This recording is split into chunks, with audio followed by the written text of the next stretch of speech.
আসসালামু আলাইকুম। শিরোনামে আমন্ত্রণ জানাচ্ছি আমি মোহসেনা শাওন। আশুলিয়ার জিরাবো এলাকায় শ্রমিকদের মধ্যে সংঘর্ষ চলাকালে রোকেয়া বেগম নামের এক তৈরি পোশাক কারখানা শ্রমিকের মৃত্যুর ঘটনায় শিল্পাঞ্চল জুড়ে নেওয়া হয়েছে কড়া নিরাপত্তা ব্যবস্থা।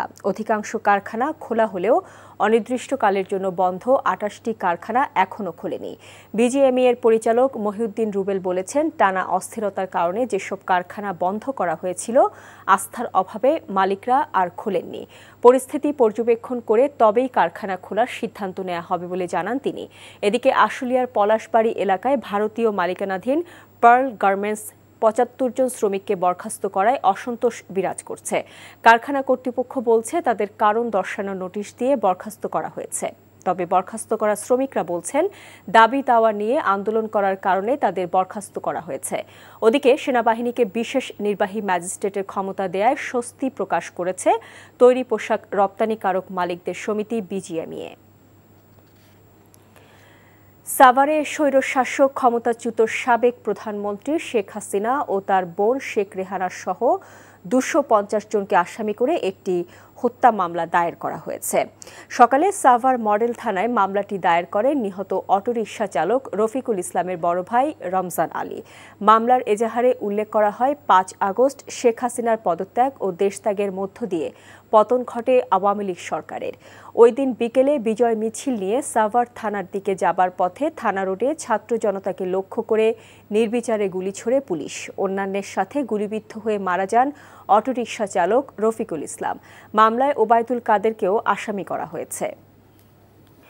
হবিগঞ্জ পৌরসভার সাবেক মেয়র এবং জেলা আওয়ামী লীগের যুগ্ম সাধারণ সম্পাদক আতাউর রহমান সেলিমকে গ্রেফতার করেছে র্যাব। মঙ্গলবার রাতে ঢাকার ধানমন্ডি এলাকার একটি প্রাইভেট হাসপাতাল থেকে তাকে গ্রেফতার করা হয়। র্যাব ৯ সিলেটের মিডিয়া অফিসার সহকারী পুলিশ সুপার মশিহুর রহমান সোহেল জানান, গোপন খবরের ভিত্তিতে এবং মোবাইল ট্র্যাকিংয়ের মাধ্যমে যৌথ অভিযান চালিয়ে আতাউর রহমান সেলিমকে গ্রেফতার করা হয়। প্রাথমিক জিজ্ঞাসাবাদ শেষে আজ তাকে হবিগঞ্জ পুলিশের কাছে হস্তান্তর করার কথা রয়েছে।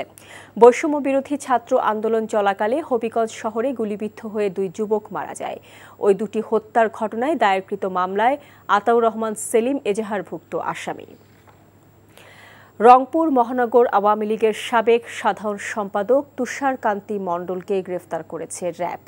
মঙ্গলবার রাতে সাভার এলাকার একটি বাড়ি থেকে তাকে গ্রেফতার করা হয়। তার বিরুদ্ধে বৈষম্য বিরোধী ছাত্র আন্দোলনে নিহত শিক্ষার্থী আবদুল্লাহ আবু তাহির, অটো চালক মানিক মিয়া, ফল ব্যবসায়ী মেরাজুল ইসলাম মিরাজ, স্বর্ণ শ্রমিক মুসলিম উদ্দিন মিলন ও সবজি বিক্রেতা সাজ্জাদ হোসেন হত্যা মামলা রয়েছে।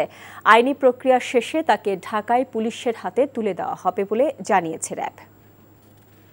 আগামী ৩ অক্টোবর থেকে শুরু হতে যাওয়া টি-20 বিশ্বকাপকে সামনে রেখে আজ দুপুর 12:30টায় দল ঘোষণা করবে বাংলাদেশ। বিশ্বকাপের আগে বাংলাদেশ দলে কারা খেলবেন তা প্রায় নিশ্চিত। অধিনায়কের দায়িত্বে থাকবেন নিগার সুলতানা জ্যোতি। আসরটি বাংলাদেশে হওয়ার কথা থাকলেও আইন শৃঙ্খলা পরিস্থিতি অবনতির কারণে বিশ্বকাপটি সরিয়ে নেওয়া হয়েছে সংযুক্ত আরব আমিরাতে। বিশ্বকাপের আগে অর্থ পুরস্কার বাড়ানোর সিদ্ধান্ত নিয়েছে আইসিসি। চ্যাম্পিয়ন দল পাবে $2.34 মিলিয়ন, যা পুরুষ ক্রিকেটের সমান। সংক্ষিপ্ত ফরম্যাটে মেয়েদের গত বিশ্বকাপের তুলনায় এই অঙ্ক বেড়েছে ১৩৪ গুণ। বিশিষ্ট ক্রীড়া সংগঠক আরাফাত রহমান কোকোর স্মরণে যুক্তরাজ্যে অনুষ্ঠিত হয়েছে একটি ক্রিকেট টুর্নামেন্ট, যেখানে অংশ নিয়েছিলেন বাংলাদেশ দলের সাবেক অধিনায়ক মোহাম্মদ আশরাফুল।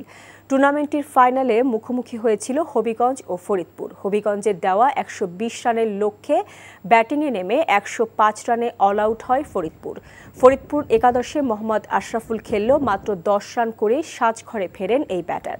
টুর্নামেন্টটি আয়োজন করে যুক্তরাজ্যে Arafat Rahman cocoa Memorial trust.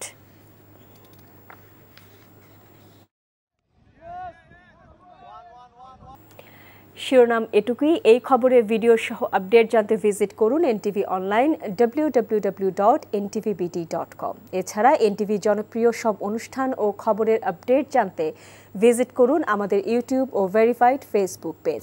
12টায় মধ্যাহ্নের খবর দেখার আমন্ত্রণ রইল। এতক্ষণ সাথে থাকার জন্য ধন্যবাদ সবাইকে।